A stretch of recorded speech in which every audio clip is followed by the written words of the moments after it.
की स्टार्टिंग प्राचीन रशिया में बेलगोरी नाम की एक जगह से होती है, जहाँ पर कुछ गार्ड्स और उनकी क्वीन वारवा, जो कि एक जादूगरनी थी, वो एलियोशा पोपोविच का पीछा कर रहे थे, जिसे गार्ड्स पकड़ भी लेते हैं, लेकिन वो उन्हें आसानी से हरा देता है। लेकिन क्वीन के वहाँ पर आते ही वो उसे अपने मैजिक से एक स्टोन में कन्वर्ट कर देती है, और क्वीन के अकॉर्डिंग एलियोशा ही वो लास्ट नाइट था जो कि जादुई तलवार को ढूंढ सकता था, इसलिए उसने उसे मार दिया। इसी बीच क्वीन वहाँ पर एक और बूढ़े आदमी को मारने ही वाली होती है कि तभी वो वहाँ से मौका देखते ही भाग जाता है। बाद में नीचे हम और भी स्टोन में बदले हुए इंसानों को देखते हैं, जिन्हें की क्वीन ने ही चेंज किया था। फिर सीन शिफ्ट होकर मॉस्को में आता है, जहाँ पर हम मूवी के मेन कैरेक्टर आइवन को देखते हैं, जो कि एक अनाथ था। हालांकि इसके बाद भी उसने खुद को एक मैजिशियन बना लिया था। साथ ही में उसका एक शो भी चला करता था, जिसमें वो डिफरेंट टाइप के रिचुअल्स दिखाता था। एक दिन जब आइवन शो कंप्लीट करने के बाद अपने घर जा रहा होता है, तो उसे रास्ते में एक ओल्ड वुमन मिलती है, जो कि उसे बताती है कि वो जल्द ही एक दूसरी दुनिया में जाने वाला है, जिस पर आइवन उसकी बातों को इग्नोर करके वहाँ से चला जाता है। यहाँ पर हमें पता चलता है कि आइवन अकेला रहा करता था, और जब वो बाहर जाता था तो उसका सारा घर का काम उसकी मेड ही पूरा किया करती थी। अगले दिन आइवन एक रिच लेडी को उसकी फैमिली के ऊपर एक बैड एनर्जी होने के बारे में बताता है, जिसके कारण उसका हस्बैंड उसे चीट कर रहा है, और उस नेगेटिव एनर्जी से उसकी फैमिली को बचाने के लिए आइवन उस लेडी के ऊपर एक रिचुअल परफॉर्म करता है, जिसके बदले में वो लेडी उसे काफी पैसे देती है। जिसके बाद एक डॉक्टर आइवन को एक लिटिल बॉय के पास ले जाती है, जो कि लगभग 6 महीने से कोमा में था, इसलिए वो उस बच्चे की हेल्प करने के लिए बोलती है, क्योंकि वे एज अ डॉक्टर हर कुछ ट्राई कर चुके थे, मगर उससे कोई फर्क नहीं पड़ा। लेकिन जब आइवन को ये बात पता चली तो वो बहाना बनाकर वहाँ से चला जाता है, क्योंकि वो उसकी हेल्प नहीं कर सकता था, मगर वो उस बच्चे के लिए काफी दुखी था। इसी बीच आइवन अपना एक फ्लैशबैक याद करता है, जिसमें एक बार उसके अनाथ आश्रम में रहने वाले बाकी बच्चों ने उसको एक जगह लॉक कर दिया था, लेकिन वो वहाँ से एक पिन की हेल्प से निकल जाता है और उनसे बदला लेता है। और इस इंसिडेंट के बाद से ही वो उस पिन को हमेशा अपने पास रखा करता था, क्योंकि उसके अकॉर्डिंग वो उसकी लकी चार्म है। इसी बीच वहाँ पर उस रिच लेडी का पति अपने लोगों के साथ आ जाता है, मगर आइवन अपना दिमाग लगाकर बड़ी ही चालाकी से वहाँ से निकल जाता है। लेकिन आखिर में जब वो एक राइड से पूल में जाने के लिए जाता है, तो वो एक फॉरेस्ट में पहुँच जाता है। फिर थोड़ी ही देर में वहाँ पर वही बूढ़ा आदमी आता है, जिसे कि हमने मूवी के स्टार्टिंग में देखा था, जो कि उसे बताता है कि वो बेलगोरी में है, जो कि एक दूसरी दुनिया है। इसके अलावा वो उसे ये भी बताता है कि उसके पेरेंट्स ने ही उसे छुपाने को कहा था। इन सब बातों से आइवन काफी कंफ्यूज हो जाता है, और साथ ही में वो वहाँ के मैजिक को देखकर समझता है कि वो अब मर चुका है। लेकिन वो बूढ़ा आदमी उससे उस जगह को बचाने के लिए बोलता है, जिसके बाद वो उसे उसके फादर म्यूरोमैक की रिंग देता है। मगर आइवन जैसे ही उस रिंग को पहनता है कि तभी कोई उस बूढ़े आदमी पर जादुई तीर से हमला करके उसे मार देता है। तभी वहाँ पर कुछ गार्ड्स भी आ जाते हैं और आइवन को पकड़ लेते हैं। बाद में वो उसे अंदर वहाँ के किंग टोबर्निया के पास ले जाते हैं, जो कि आइवन के हाथ में वो रिंग देखकर काफी हैरान हो जाता है और तुरंत उसे फ्री कर देता है। जिसके बाद वो आइवन को बताता है कि वो उसका भाई है। इसके बाद वो उसे सभी से इंट्रोड्यूस कराता है। बाद में वो क्वीन के साथ आइवन को महल देखने के लिए भेज देता है, लेकिन क्वीन उसे महल दिखाने की बजाय नीचे जेल में कैद कर देती है, जहाँ पर वो कोशी नाम के एक आदमी से मिलता है, जिसके बॉडी के हर पार्ट्स अलग अलग आइज में ट्रैप थे। और वो आइवन को बताता है कि उसे पता है वो कहाँ से आया है और किसका बेटा है, जिस पर आइवन उससे पूछता है कि उसे वहाँ पर क्यों लाया गया है, जिसका जवाब देते हुए कोशी उसे कहता है कि क्योंकि तुम एलिजा के बेटे हो इसलिए। फिर इतने में ही वहाँ पर एक नए कैदी को लाया जाता है, जो कि दरअसल एक विच होती है। बाद में आइवन कोशी से पूछता है कि क्या वो वापस अपनी दुनिया में जा सकता है, जिस पर वो आइवन को बताता है कि ऐसा करने के लिए उसे जादुई तलवार की जरूरत पड़ेगी, जिसे सिर्फ एलिजा का बेटा ही ढूंढ सकता है, जिससे वो सभी जादुई जीवों को भी बचा सकता है। साथ ही साथ वो आइवन को ये भी बताता है कि एक समय में उसने भी उस जादुई तलवार को चलाया था, जिससे कि वो अमर हो गया, लेकिन नाइट्स के जीतते ही उन्हें और बाकी जादुई जीवों को जेल में डाल दिया गया और कुछ को मार दिया गया। वहीं अब रात होते ही हम देखते हैं कि वो विच अपने जादू से वहाँ के गार्ड को बेहोश कर देती है, जिसके बाद वहाँ वैसिलीसा आ जाती है और विच के साथ मिलकर कोशी को फ्री करने लगती है, और उसके सभी बॉडी पार्ट्स को जोड़ने के बाद वो वहाँ से जाने लगते हैं। लेकिन जाने से पहले कोशी आइवन को अपने साथ ले लेता है, क्योंकि उसे लगता था कि आइवन उसके काम आ सकता है। वहीं आगे आइवन अपना सामान लेते वक्त गलती से वहाँ का अलार्म बजा देता है, जिससे कि वहाँ पर गार्ड्स आ जाते हैं, लेकिन वैसिलीसा और कोशी उन्हें बड़ी ही आसानी से हरा देते हैं और वहाँ से भागने लगते हैं। वहीं जैसे ही ये बात क्वीन को पता चलती है तो वो भी उनका पीछा करने लगती है। हालांकि वो उसे भी शूट करके वहाँ से भाग भाग जाते हैं। अगले दिन ये सारी बात क्वीन डोबर्निया को बताती है, जिसे कोई आइडिया नहीं था कि क्वीन ने ही उसके भाई को जेल में डाला था। इसलिए वो सोचता है कि आइवन कोसी के साथ मिला हुआ था। वहीं दूसरी तरफ आइवन भी अब लगातार उनकी प्रॉब्लम्स बढ़ाए ही जा रहा था, जिसके चलते वो विच का पूरा घर जला देता है। लेकिन वो उनके काम का सामान बाहर निकाल लेते हैं और इस वजह से ही वो विच अब उस पर काफी गुस्सा हो गई थी, जिस पर कोसी उसे बताता है कि उसे जादुई तलवार ढूंढने में आइवन की हेल्प चाहिए, क्योंकि वही एक है जो कि ऐसा कर सकता है। जिसके बाद वो सभी व्हाइट माउंटेन की ओर निकल जाते हैं। लेकिन जाते वक्त भी आइवन किसी न किसी प्रॉब्लम में पड़ जाता था, मगर इसके बाद भी तीनों साथ में काफी इंजॉय भी करते हैं। साथ ही में आइवन उन सभी के साथ फोटो भी लेता है। बाद में वो सभी एक लेक में जाते हैं, जहाँ पर वैसिलिसा वोडी एनोए को सीड्यूस करने की कोशिश करती है, लेकिन वो समझ जाता है कि वो एक फ्रॉग है, जिसके कारण वो उस पर काफी गुस्सा करता है। मगर आखिर में विच खुद को एक ब्यूटीफुल लेडी में ट्रांसफॉर्म करके वोडी एनोए को उनकी हेल्प करने के लिए मना लेती है। वही क्वीन भी अब उनका पीछा करते हुए लेक में पहुंच गई थी, जहां वो समझ जाती है कि वो सब वोडी एनोए के साथ जादुई तलवार ढूंढने के लिए निकल गए हैं। जिसके बाद वो अपने जादुई तीर से ये न्यूज डायरेक्ट डोबर्निया को देती है। दूसरी तरफ सभी एक गुफा में पहुंचते हैं, जहां पर दरअसल एक जायंट बैठा हुआ था। हालांकि वो उससे छुपते हुए वहां से जाने लगते हैं, लेकिन बदकिस्मती से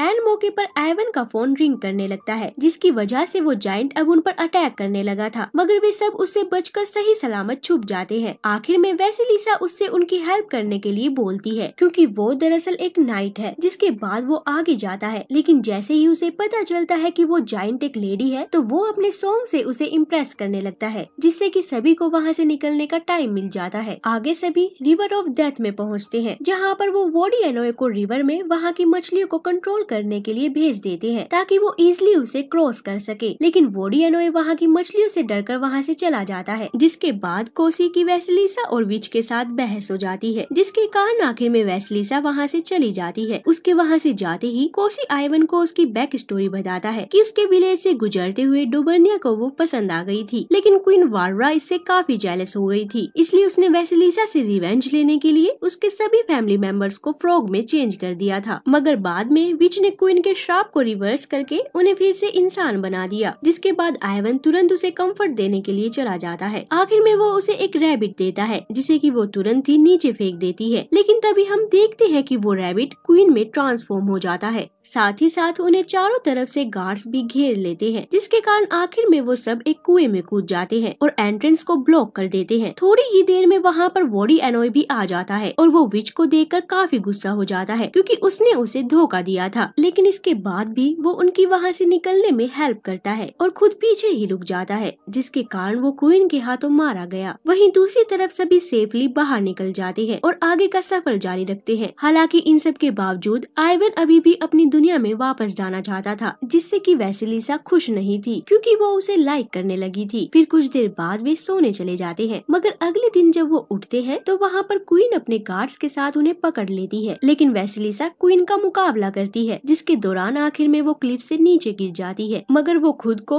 एक फ्रॉग में ट्रांसफॉर्म करके अपनी जान बचा लेती है और ये सब आइवन भी देख लेता है। जिसके बाद क्वीन उसे तलवार ढूंढने के लिए अपने साथ ले जाती है, लेकिन उस जगह पर काफी सारी तलवारें होती है, जिसके चलते आइवन क्वीन को बेवकूफ बनाकर वहाँ से निकलने की कोशिश करता है, मगर क्वीन उसे रोक लेती है। जिसके बाद उसे गलती से असली जादुई तलवार मिल जाती है, जिसकी मदद से वो क्वीन को एक ही बार में आसानी से हरा देता है। इन सब के बाद वो उस तलवार को कोसी को दे देता है, जो कि उसे धोखा देकर उस तलवार को डोबर्निया से स्टोन के बदले एक्सचेंज करने लगता है। और यहाँ हमें पता चलता है कि इस पूरे प्लान का मास्टरमाइंड कोई और नहीं बल्कि डोबर्निया ही था, जो कि जादुई तलवार और स्टोन की हेल्प से खुद को अमर बनाना चाहता था। इसलिए वो कोसी को धोखा देता है, मगर इससे पहले कि वो तलवार को रख पाता, वैसिलिसा उसे नीचे गिरवा देती है, जिसका फायदा उठाकर आइवन उसका यूज करके अपनी दुनिया में वापस चला जाता है। लेकिन वो वापस आकर बिल्कुल भी खुश नहीं था और सोच रहा था कि उसे वैसिलिसा को वहाँ पर ऐसे ही छोड़कर नहीं आना चाहिए था। इसलिए वो फिर से बेलीगोरी चला जाता है, जहाँ जाते ही वो एक बेबी ड्रैगन को फीड कराता है। लेकिन फिर इतने में ही उसे गार्ड्स आकर पकड़ लेते हैं। दूसरी तरफ हम डोबर्निया को देखते हैं, जो कि वैसिलिसा, विच और कोसी को मारने से पहले अपना रिचुअल कंप्लीट कर रहा था, ताकि वो अमर बन सके। मगर आखिर में आइवन आकर उसे गन से शूट कर देता है, मगर गोली लगने से पहले ही उसका रिचुअल कंप्लीट हो गया था, इसलिए वो वापस उठ जाता है। मगर जल्द ही वहाँ पर उसकी मदद के लिए वही बेबी ड्रैगन आ जाता है, जिससे कि आइवन को वैसिलिसा को फ्री करने का टाइम मिल जाता है, जो कि उसे बता बताती है कि अगर वो डोबर्निया का स्टोन तोड़ देते हैं तो वो मर जाएगा। इसलिए उसे डिस्ट्रैक्ट करने के लिए आइवन उसे फाइट करने के लिए चैलेंज करता है, जिसके बाद डोबर्निया अपनी जादुई तलवार को साइड रखकर आइवन से लड़ने लगता है। वहीं वैसिलिसा और क्वीन भी स्टोन पाने के लिए एक दूसरे से फाइट करने लगती है। इस लड़ाई के दौरान हमें पता चलता है कि आइवन के फादर को डोबर्निया ने ही क्वीन के साथ मिलकर धोखे से स्टोन बनाया था। इसी बीच कोसी स्टोन को उठा लेता है। कोसी को देखकर ऐसा लगता है कि वो उस स्टोन को अपने लिए यूज करेगा, मगर आखिर में वो उसे अपनी तलवार से डिस्ट्रॉय कर देता है, जिससे कि उसकी और डोबर्निया की मौत हो जाती है। वही डोबर्निया की डेथ होते ही क्वीन भी वहाँ से भाग जाती है और उसके वहाँ से जाते ही सारे स्टोन में कैद हुए लोग वापस नॉर्मल हो जाते हैं, जिसमें आइवन के फादर भी शामिल होते हैं, जो कि आइवन से मिलकर अब काफी खुश थे। इसलिए आइवन फेक मैजिशियन की लाइफ छोड़कर वहीं रुकने का डिसाइड करता है और बाद में वैसिलिसा से शादी भी कर लेता है। इसके अलावा वो वापस अपनी दुनिया में जाकर कोमा में रह रहे उस बच्चे को एक जादुई पानी की बूंद से ठीक कर देता है। जिसके बाद मूवी के एंड में हम क्वीन वारवरा को देखते हैं, जो कि अपनी मदर से मिलने के लिए अर्थ पर आई थी, जो कि और कोई नहीं बल्कि आइवन की मेड है। और क्योंकि दोनों का ही बेलगोरी पर रूल करने का प्लान फेल हो चुका था, इसलिए अब वो न्यू प्लान बनाने का डिसाइड करते हैं और इसी के साथ हमारी मूवी यहाँ खत्म हो जाती है। तो गाइस, अगर आपको ये वीडियो अच्छी लगी तो लाइक कमेंट जरूर करें और सब्सक्राइब करना ना भूले। तो मिलते हैं फिर अगली वीडियो में।